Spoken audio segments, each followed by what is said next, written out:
सुभान अल्लाह। हिन जो रोण कबूल पइजी वियो, हिन जी आज़ी निज़ारी घामी वई, ख्वाब में तो ॾिसे त दिलबर मोहम्मद जो दीदार नसीब थी वियो। सुभान अल्लाह। उम्मती भली रेढ़ी गोठ में हुजे, भली कराची में हुजे या मलीर में हुजे, जेॾी महिल सिक मां सॾु कंदो आ त उन जे चपन जा आवाज़ मदीने वारो साईं ॿुधंदो आ। तड़पे जो हम यहाँ तो मदीने खबर गई, तड़पे जो हम यहाँ तो मदीने खबर गई, भर दो मेरा भी जाम बड़ी देर हो गई, भर दो मेरा भी जाम।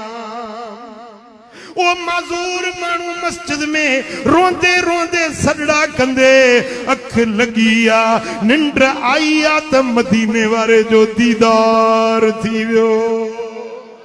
साईं फरमाइन था ओ मुझा प्यारा गम न कर, असां तुंहिंजा दुख लाहिण जे लाइ अची विया आहियूं। कहिड़ी तकलीफ़ अथई, छा हाजत जी ज़रूरत आ? अर्ज़ कई या रसूल अल्लाह, अखियुनि खां माज़ूर हुयुसि, वरी अॼु टंग फजी पई आ, वरी ज़ाल ताना मेहणा ॾींदी, ओ अंधा तोखे रोकियो हुम मस्जिद ॾे न वञ, वरी वीएं टंग फञाए आयो आ, या रसूल अल्लाह अॼु मुंहिंजी करम नवाज़ी कयो, मुंहिंजे ज़ाल जे मेहणनि खां मूंखे बचायो। मदीने वारे साईं फरमायो, हेड़े मींहं में, बारिश में, तिरकण में, तूफान में, हवा में मस्जिद ॾे अचण वारा, अच मां मोहम्मद तोखे सीने सां लाया, तोखे भाकुर पाया। सुभान अल्लाह। रेड़ी गोठ वारा जेको मस्जिद जा पंधड़ा कंदो आ, उन्हें के मदीने वारे साईं जो भाकुर नसीब थींदो आ। साईं फरमाइन था, तुझे दर्द जा दरमान खणी असीं पहुची विया आहियूं। हबीबन करीमन उन्हें जे अखियुनि ते हथ फेरायो त अखियूं रोशन थी वियूं। उन्हें जे भगल झुरियल टंग ते मदीने वारे साईं हथ मुबारक फेरायो आ त उन्हें जी झुरियल टंग सही सलामत थी वई। मदीने वारे मीर भाकुर पातो आ, सीने सां लातो आ त हुन जे अंदर वारियूं विलायत जूं अखियूं भी खुली वियूं।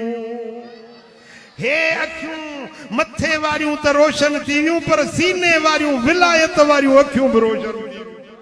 जेॾी महिल अख खुली निंड मां सुजाग थियो आ, सुभान अल्लाह, टंग भी सही सलामत आ, अखियूं भी रोशन बणजी वियूं।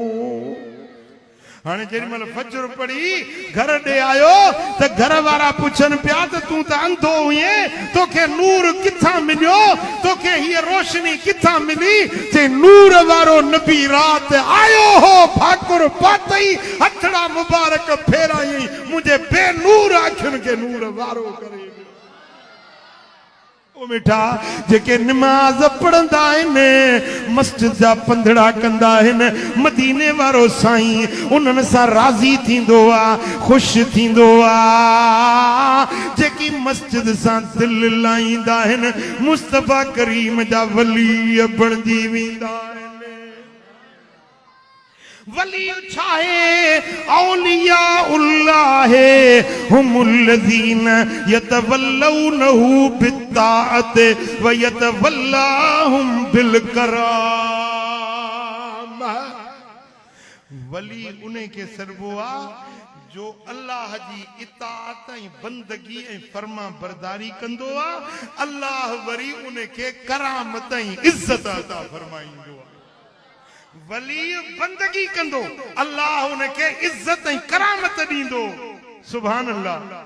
ऐं मदीने वारे साईं फरमायो त जेकी अल्लाह जी इबादत कंदा आहिनि, घणा नफ़िल पढ़ंदा आहिनि, अल्लाह इन्हनि खे पंहिंजे दोस्ती जो ताज पहिराए छॾींदो आहे।